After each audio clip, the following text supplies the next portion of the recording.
Try that again.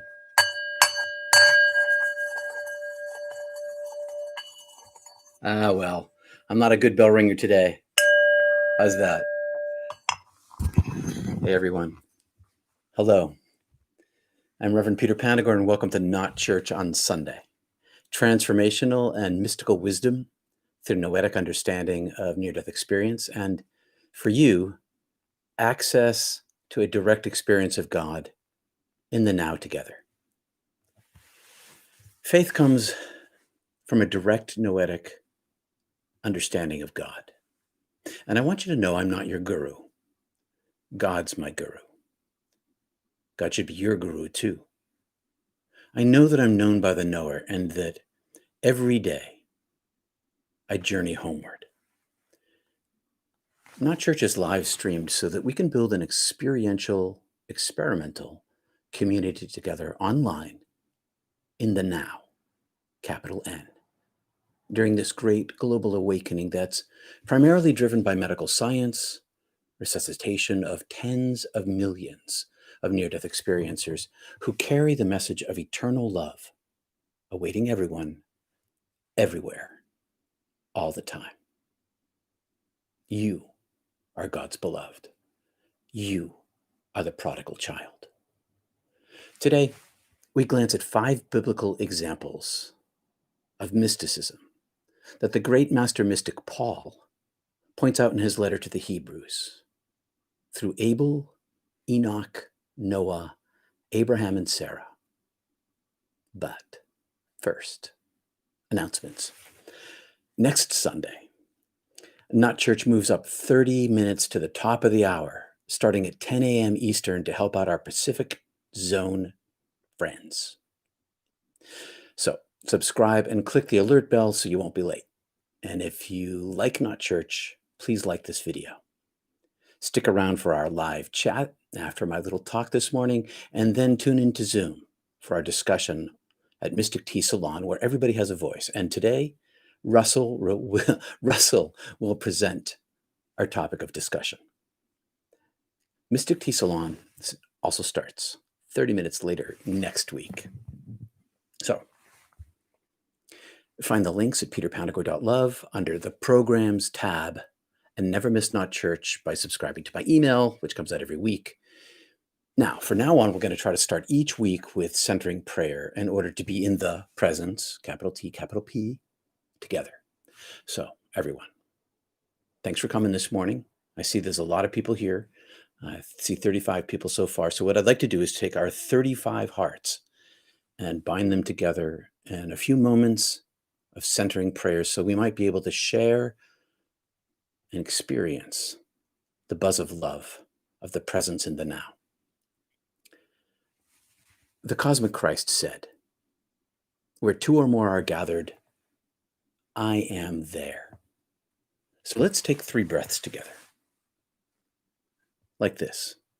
You breathe into your belly, into your second chakra, with mental focus, and you pause, and you breathe out with your focus on your third eye, and you pause. Together now, slowly, 3 times at your own pace.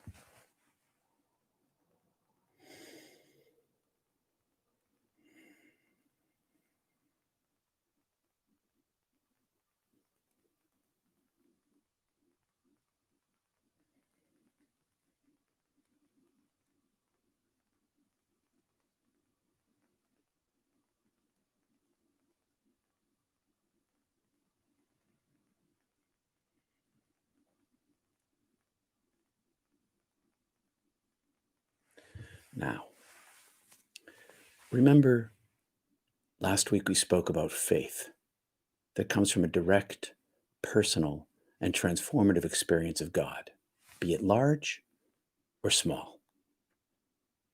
And if you're just joining us today, you might want to listen to our previous Sundays to catch up, to see what we're talking about.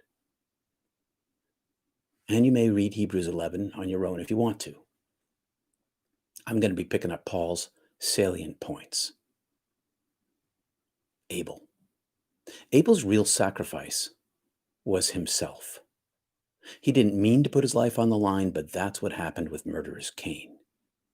And of course, we can see this myth as the rise of civilized agrarian society in conflict with 300,000 years of hunting and gathering. The important part for us, though, is that Abel sacrificed not the symbol of himself with his burnt offering, but his actual self. I see this sacrifice as what Thomas Keating called a sacrifice of the false self, the ego self of dualism. Abel's worshipful life was the humble surrender of himself. Noah broke with his culture by choosing an obedience of doing the work to which he was called. For us, the ark we build is through a meditative, communal life of prayer. That is the self-emptying of space inside us, that we build inside us, that then we float atop the troubled waters of life. And this practice keeps us in peace and safe, and we get filled with every good spiritual gift that sustaining God gives us. Now, Enoch, the father of Methuselah, quote, walked with God, and he was no more, for God took him. Enoch's prayer life was his walk with God.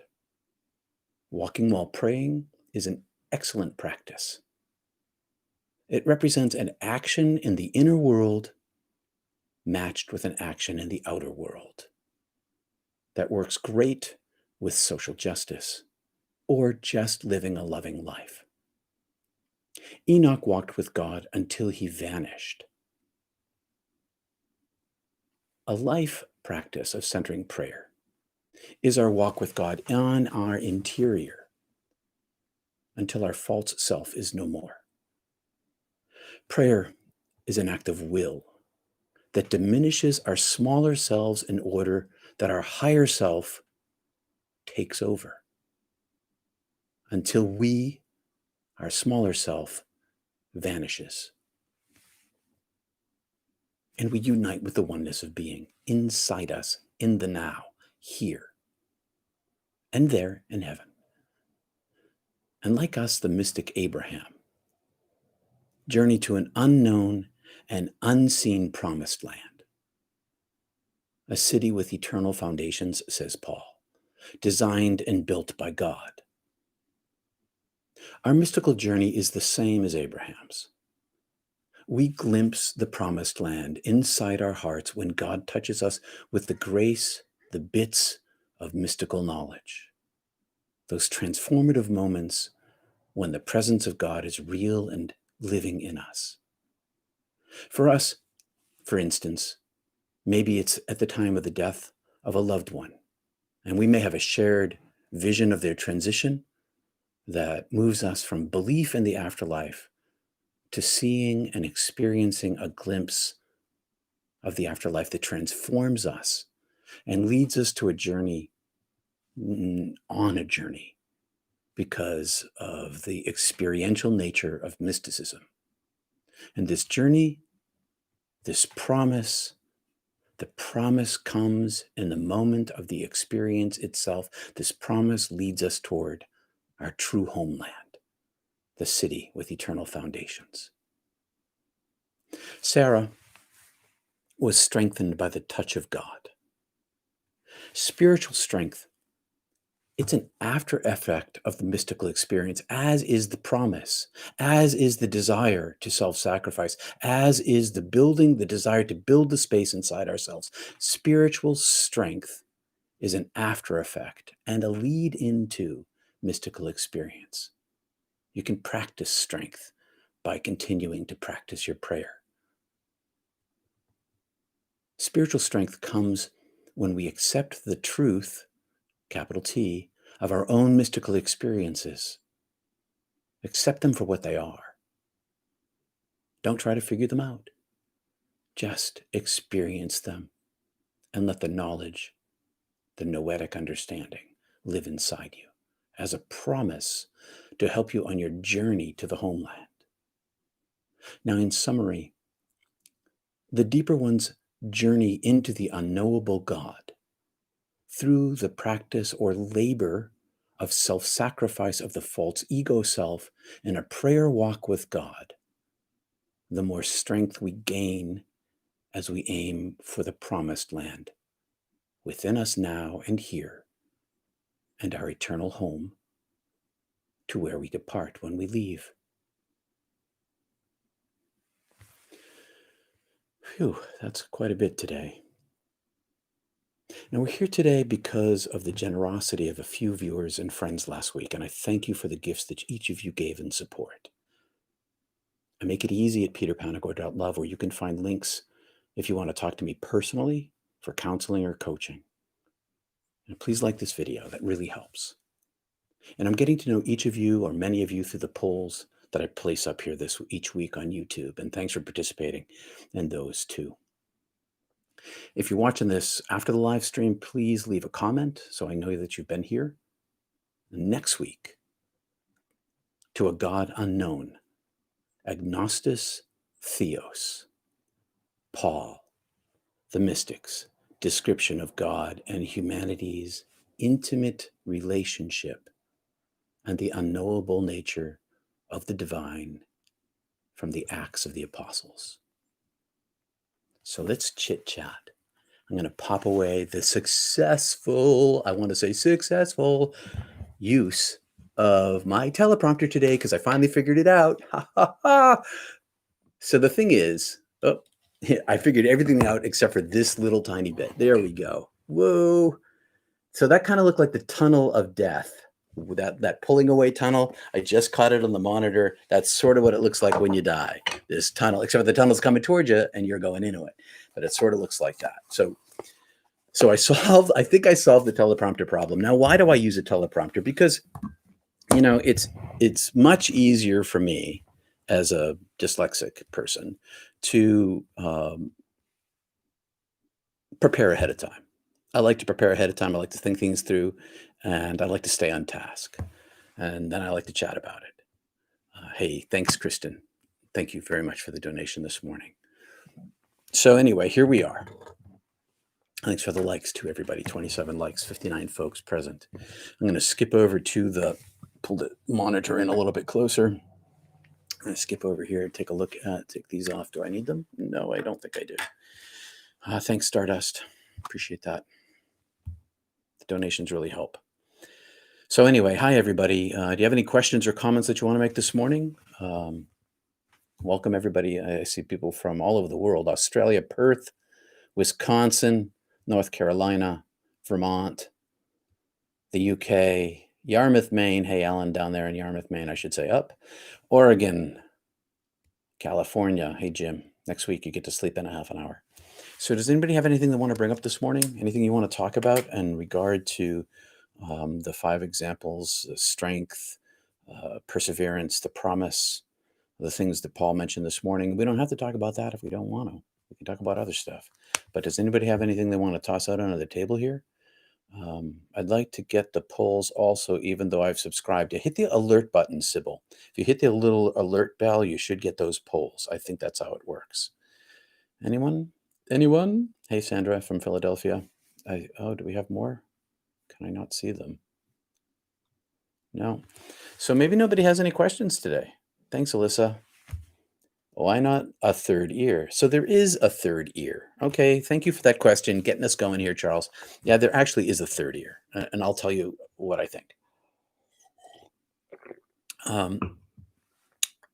When I was dead, my eye was my ear, was my consciousness, was my mind, was my self, was my adoration, my bliss, my love, all was one thing. And so, yeah, Jesus says those who have eyes see and those who have ears hear. But then in another place, he says those who make their eyes single, their body will be filled with light. You could replace that word eye with ear. Those who make their ears single will have a body filled with light. It's the same thing. The eye is the ear. is the soul, is the mind, is the consciousness. There's no separation. There's only separation here. And as you dive deeper within, the deeper you go within, the more you open up to the spiritual gifts that are available to us directly in the presence of God, the more those things integrate. And so when you hear the Bach concerto or the Bach piece where his soul is poured into the organ, or some other piece of music that moves you, you're listening with the ear of your soul.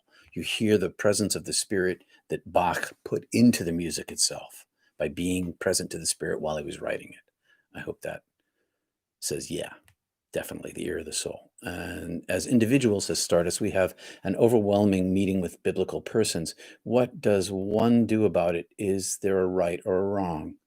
With biblical persons, what do you mean, Stardust? As individuals have had, if we as individuals have had an overwhelming meeting with biblical persons, what do you mean by biblical persons? People who are faithful and who believe in the Bible, or like Elijah, or an angel? What does one do about it? Is there a right or a wrong? Unpack that a little bit for me, Stardust, so I can understand what you mean. And I'd be happy to give it my best shot. Let's see. I love that you contemplate and meditate upon what to speak about beforehand. Well, good. I'm glad that you do, because thanks. I try that. I like that. That was awesome. How do we open about how we open to within to God's presence in contrast to the hyper commercialism of the season of Christmas we just entered? Yeah. So I'm not a big.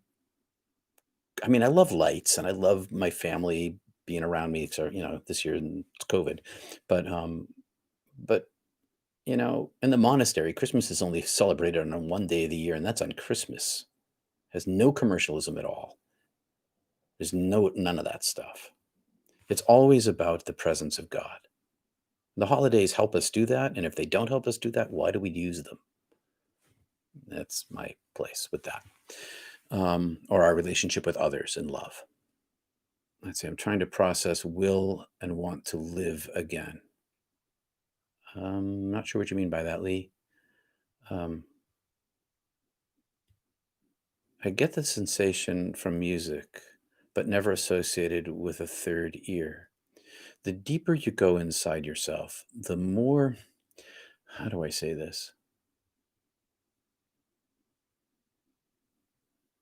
So when you feel the power, the energy, if you ever do this, can you do this? Do you ever do this? You put up your hands and you feel the little charge that comes from the right here, this little place inside your palm. That's like the energy of God. It's like the eye in the center of your palm. You've maybe seen the paintings or the drawings. If you do this, if you feel that thing, that little chi, that little prana, that's your consciousness, that's your soul self, that's your eye, that's your ear. That's you. That's what you feel. It's all one thing. This energy itself is the ear, is the eye, is the consciousness, is the connective point to God. The ear is the eye, is the soul. And whether you experience it or not, in terms of hearing with a single ear, don't worry about that. Just pursue the oneness of being. All things that you need will come to you. Those are the gifts that the arc of yourself carries. The gifts that God gives to us, those are the arc of ourselves. God puts them in the arc of ourselves that we could carry with us in life to give us the strength that we need. And maybe someday you'll get to hear with the ear of your soul. You probably do all the time, even though you don't experience it that way, as you said. You're moved to inspiration inside yourself when you hear something beautiful. That's the presence of God for me, anyway. Can only talk for myself. Scrolling back up to see what's going on here. Hey, Primary Feathers.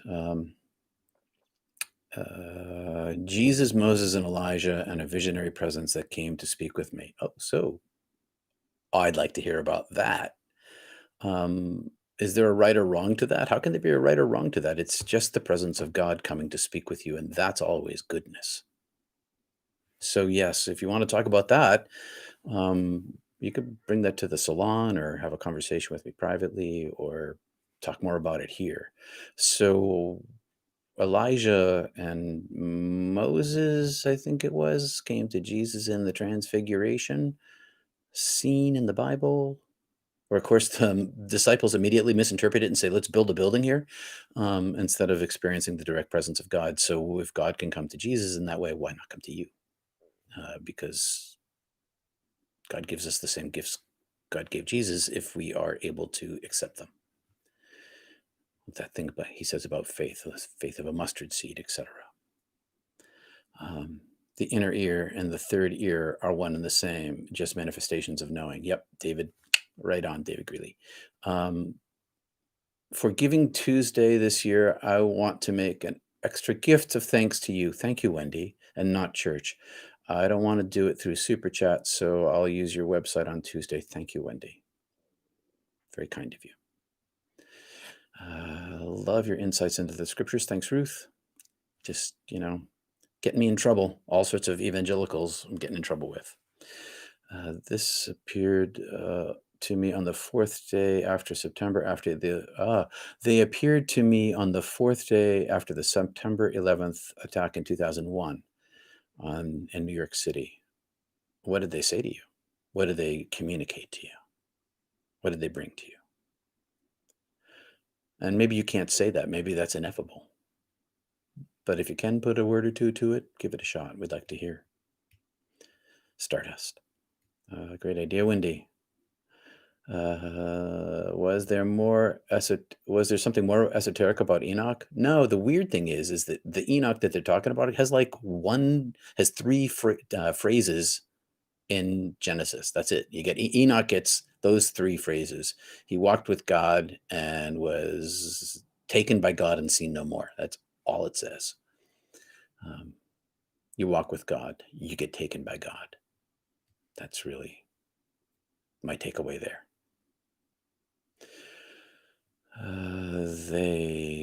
Was something more esoteric about, perhaps I ought to make an appointment with you. It's a long story, sigh. Yeah, maybe that's the best idea. Stardust. Love the image of the ark inside ourselves. Yeah, we are the ark. You are the prodigal child, etc.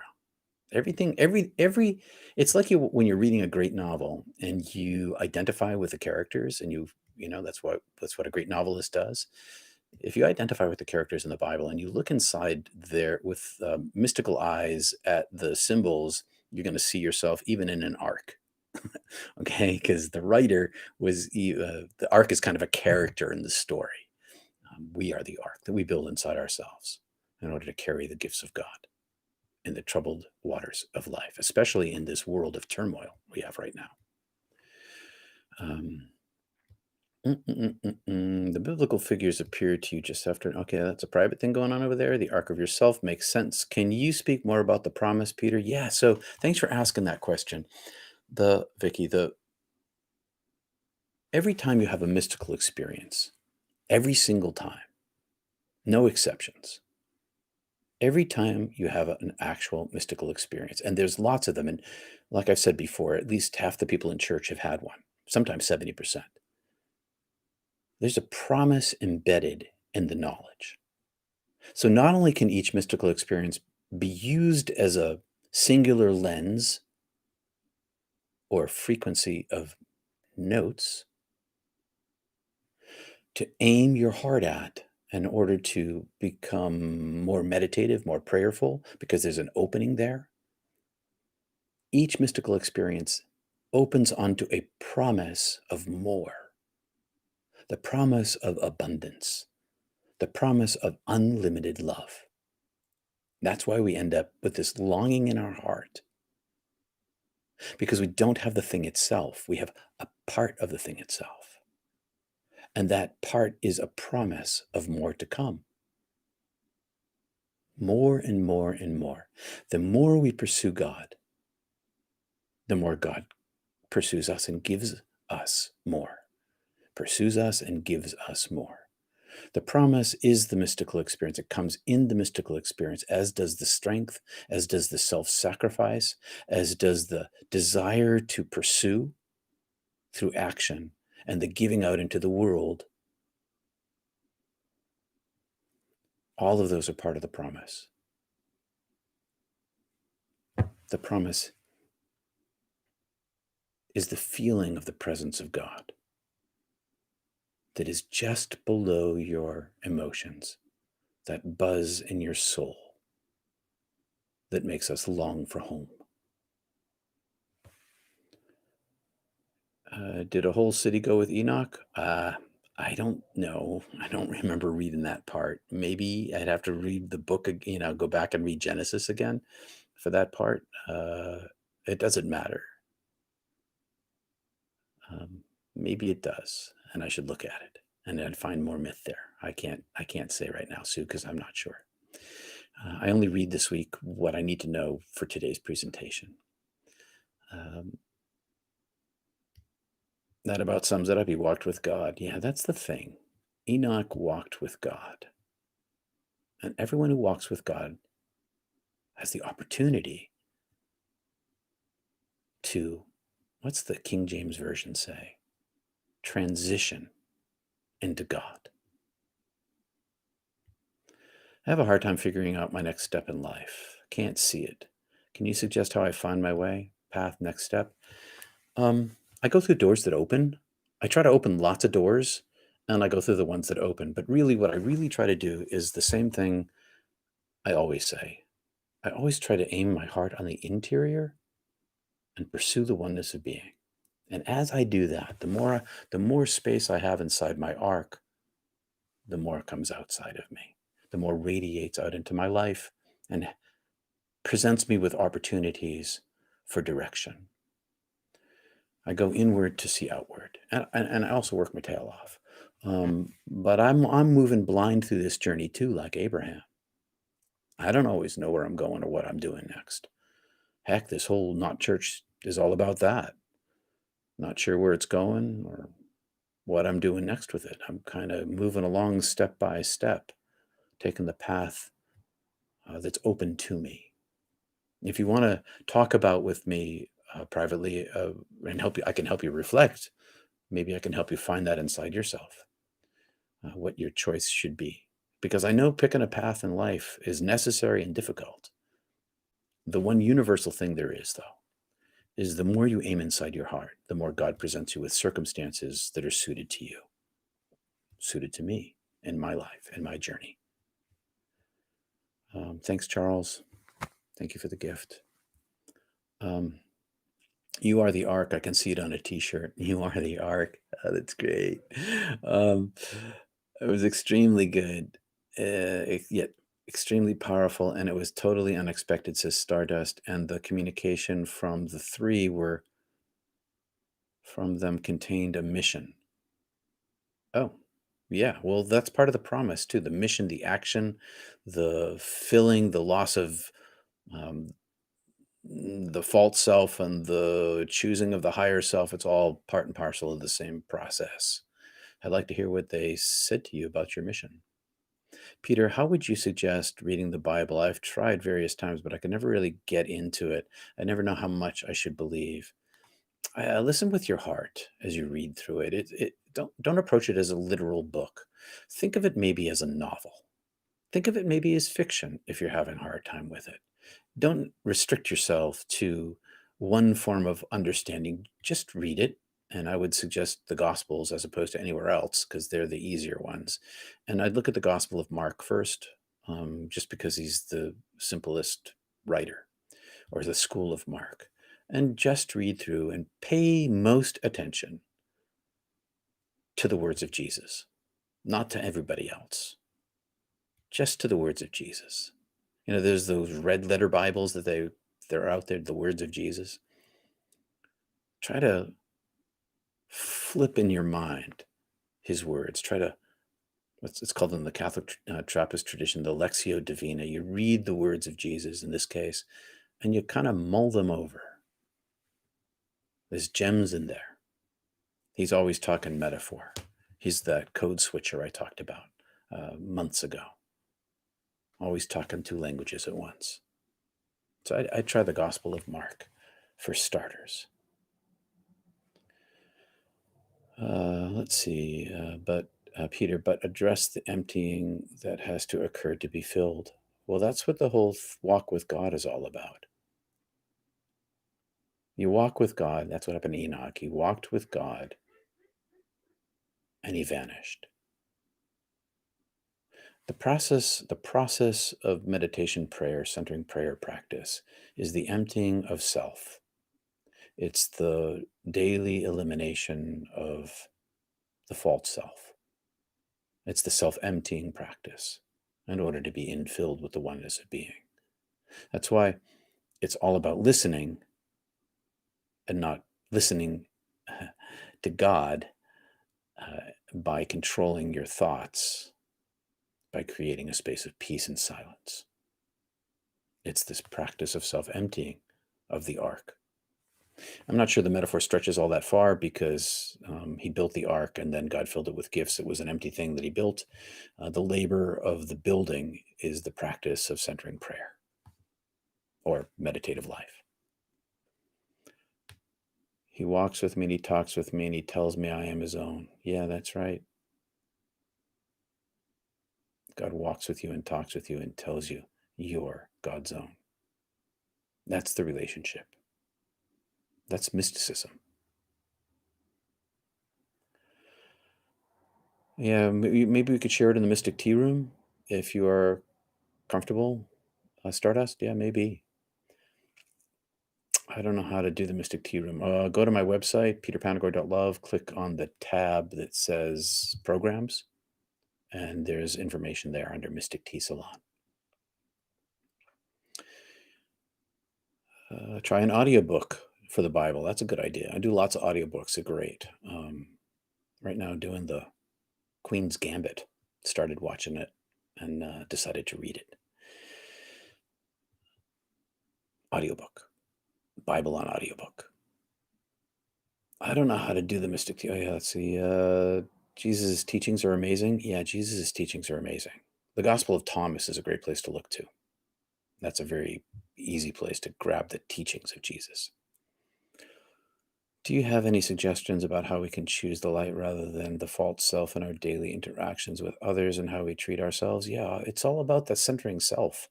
It's always about the pursuit of the divine. It's always about the practice of the presence of God. It's this humility, this humble practice of self-negation.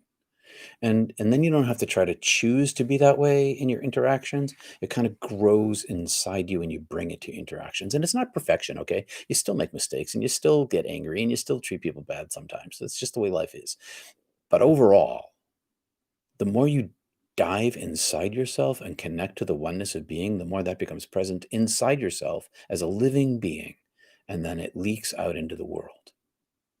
And in terms of practice, like if you're really ticked off at somebody and they cross you or whatever, you can always revert to your prayer practice right then and there and take a few breaths.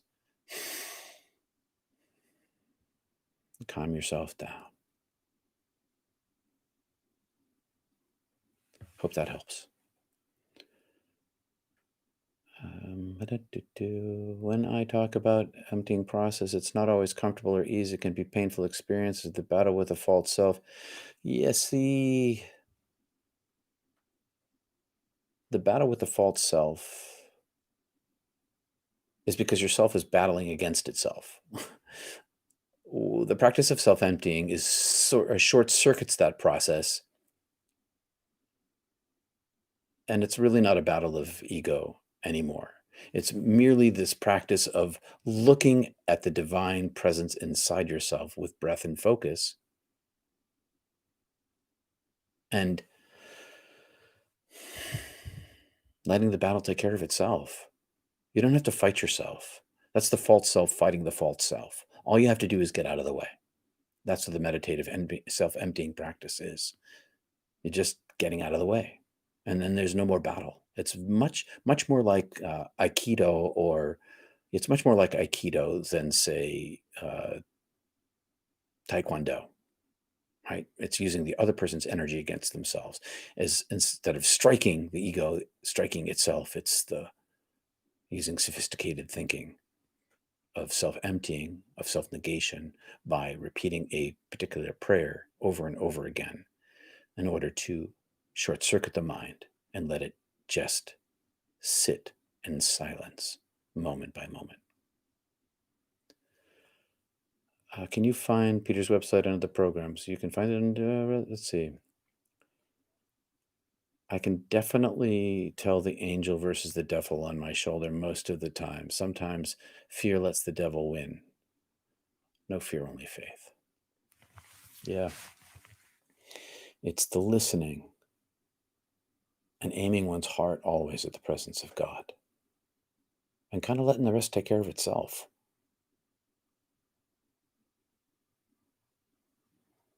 Thank you for that gift.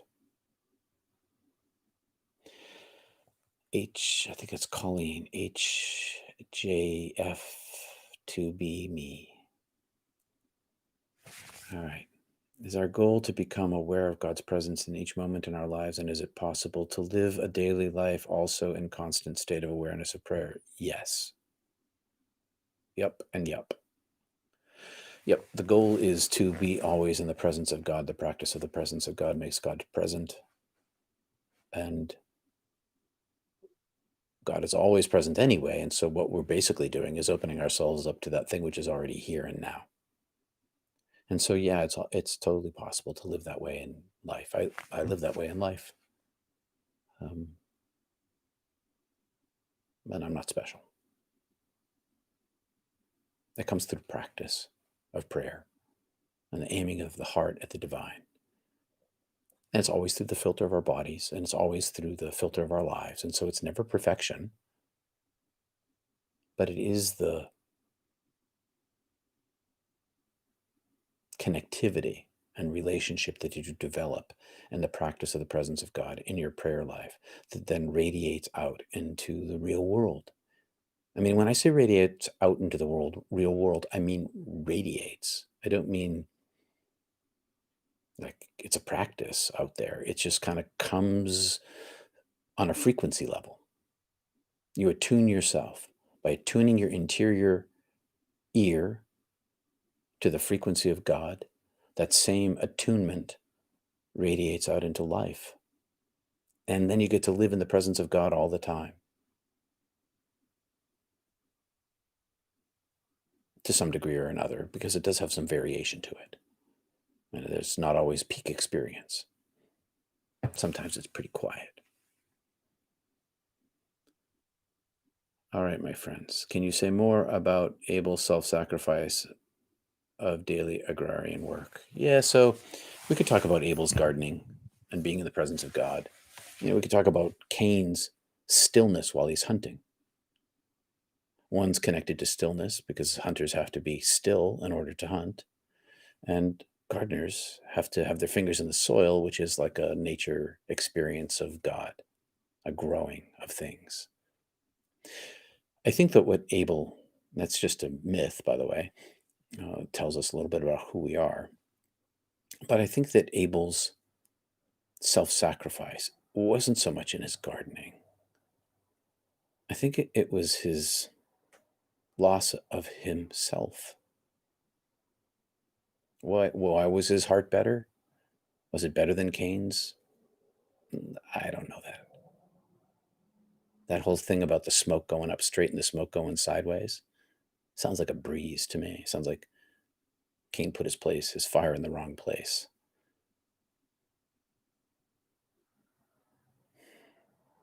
My point this morning was that in the mystical life, self-sacrifice is part of the deal. And Abel, although he didn't mean to, he sacrificed himself. And of course, the story doesn't say, but I've experienced the direct ascension of the person into heaven. I don't push my metaphors too far in the Bible because all metaphors fall apart and fail. That's the nature of them.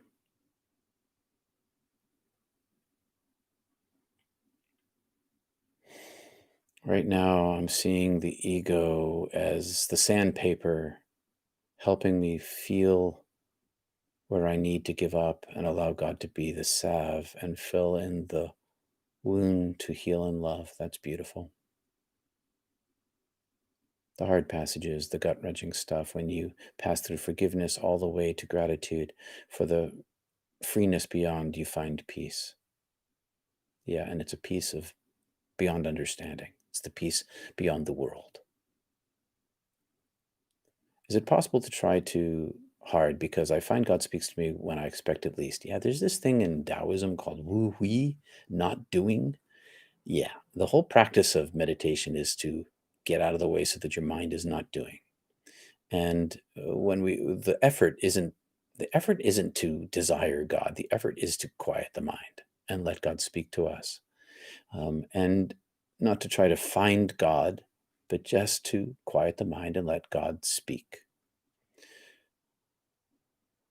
The not effort, the not efforting.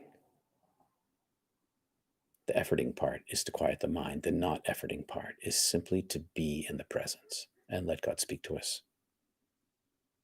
Does that help? Meditation helps me peel away from the ego to beautiful stillness, which I feel is an act of surrender, says Karen Elise. Yeah, that's exactly what it is. It's an act of release and surrender, or surrender and release. I hope others will consider Giving Tuesday as well. Thanks, Wendy. Rather late, but finally here. Betty, down east. So, everyone, we don't have a lively crowd here this morning. It's 66 folks. Thanks for coming today. Hi, Peter. Will we always be able to discern psychological insights and experience versus spiritual experiences? No, it's kind of hard to do, Glenn. You can't always do that. I mean, it's hard to pick it apart sometimes. I mean, I can't give a general say yes all the time because that's not quite true. So there are psychological insights, and those are beautiful. The mystical insights are entirely different, of a different order. The more intense your mystical experience, the deeper it is, the less psychological it is from its arising, but it definitely has psychological impact. And the more minor mystical experiences, well, those are sometimes a little more difficult to bridge between the psychological and the spiritual. When I say minor, I mean things like seeing signs of loved ones, a feather, because the feather was the blue jay's feather was the favorite feather of your deceased loved one. That's a little harder. But the visitation of the deceased loved one who telepathically communicates to you love, that's pretty clear. So on some levels, it's hard on psychologically, and to discern it, and on others, it's super easy.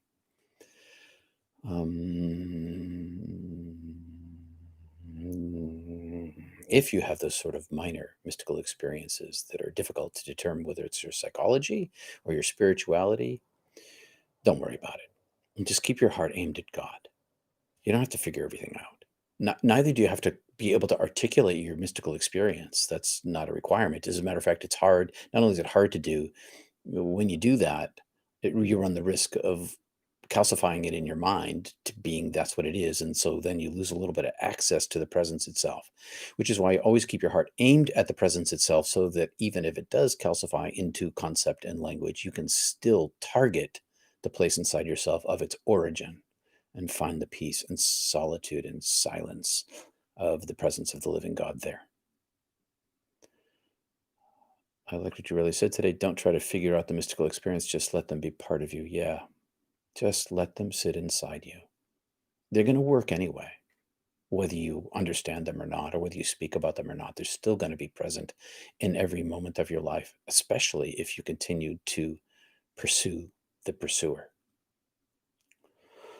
For me, psychological issues, beliefs, area, thing undone, where as a spiritual thing leaves me completely at peace. Yeah, okay. That works. That works. Sure.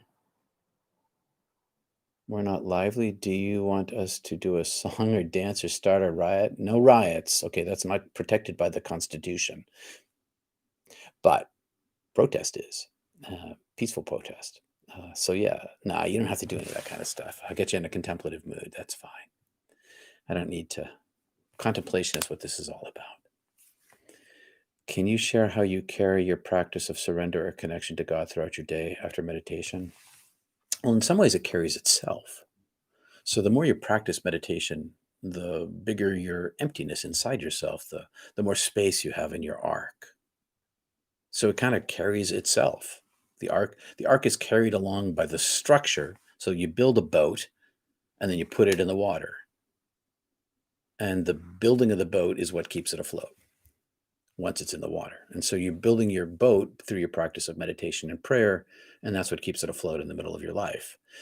So the more you dive inward, the more you have access to the emptiness inside yourself, the more you can bring that to your daily life. So in a practical way, like I mentioned a few minutes ago, if someone really ticks you off on the grocery line or when you're driving, you can take a breath and dive back inside.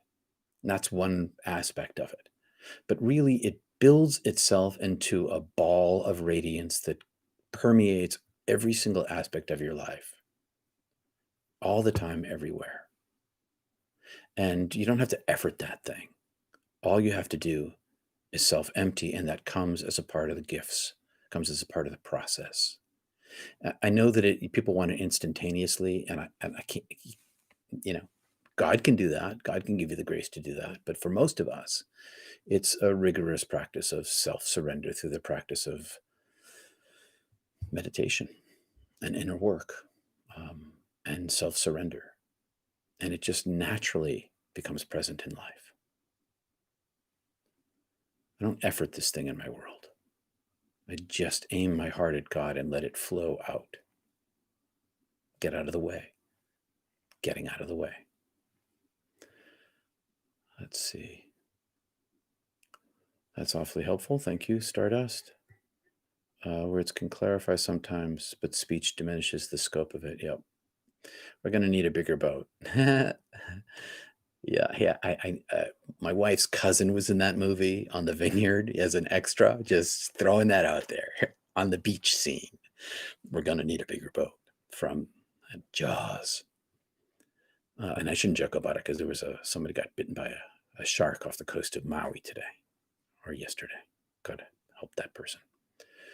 I teasingly say, so I wonder why God has such a mysterious veil. Well, it wouldn't be the world if it didn't have a veil. No veil, it's heaven.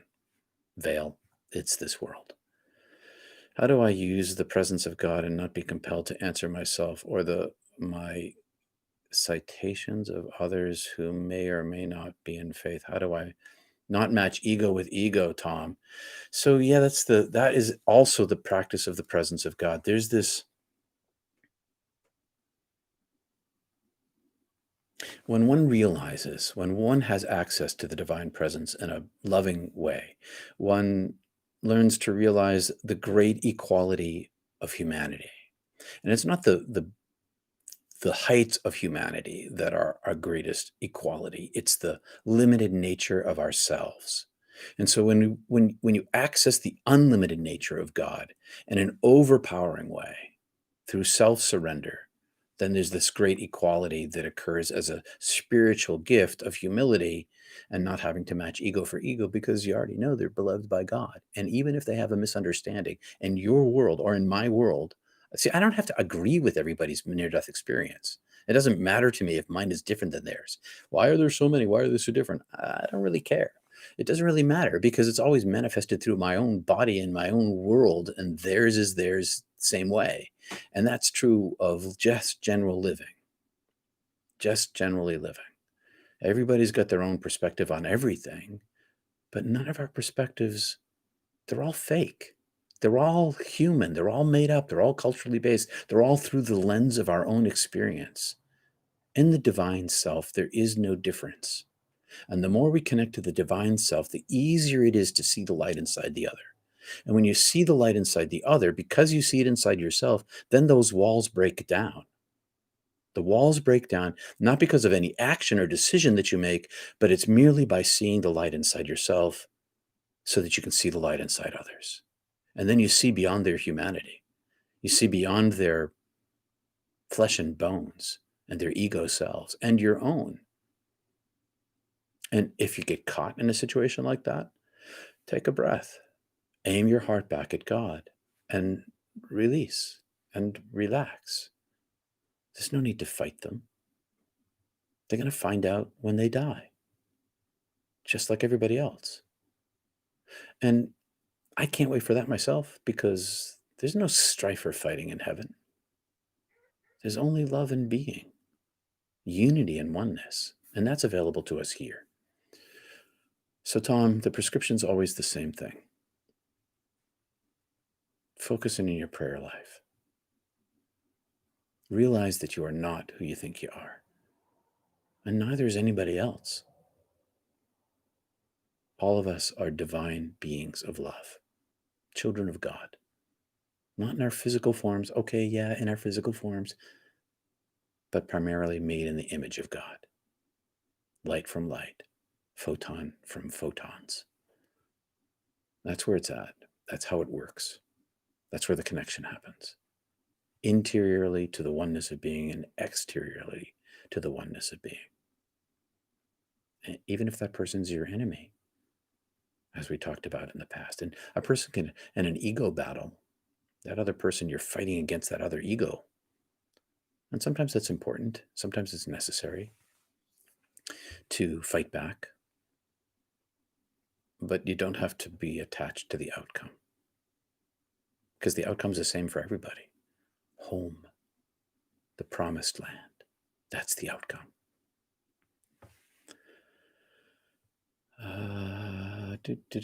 Yeah, progress, not perfection. Yeah, exactly so.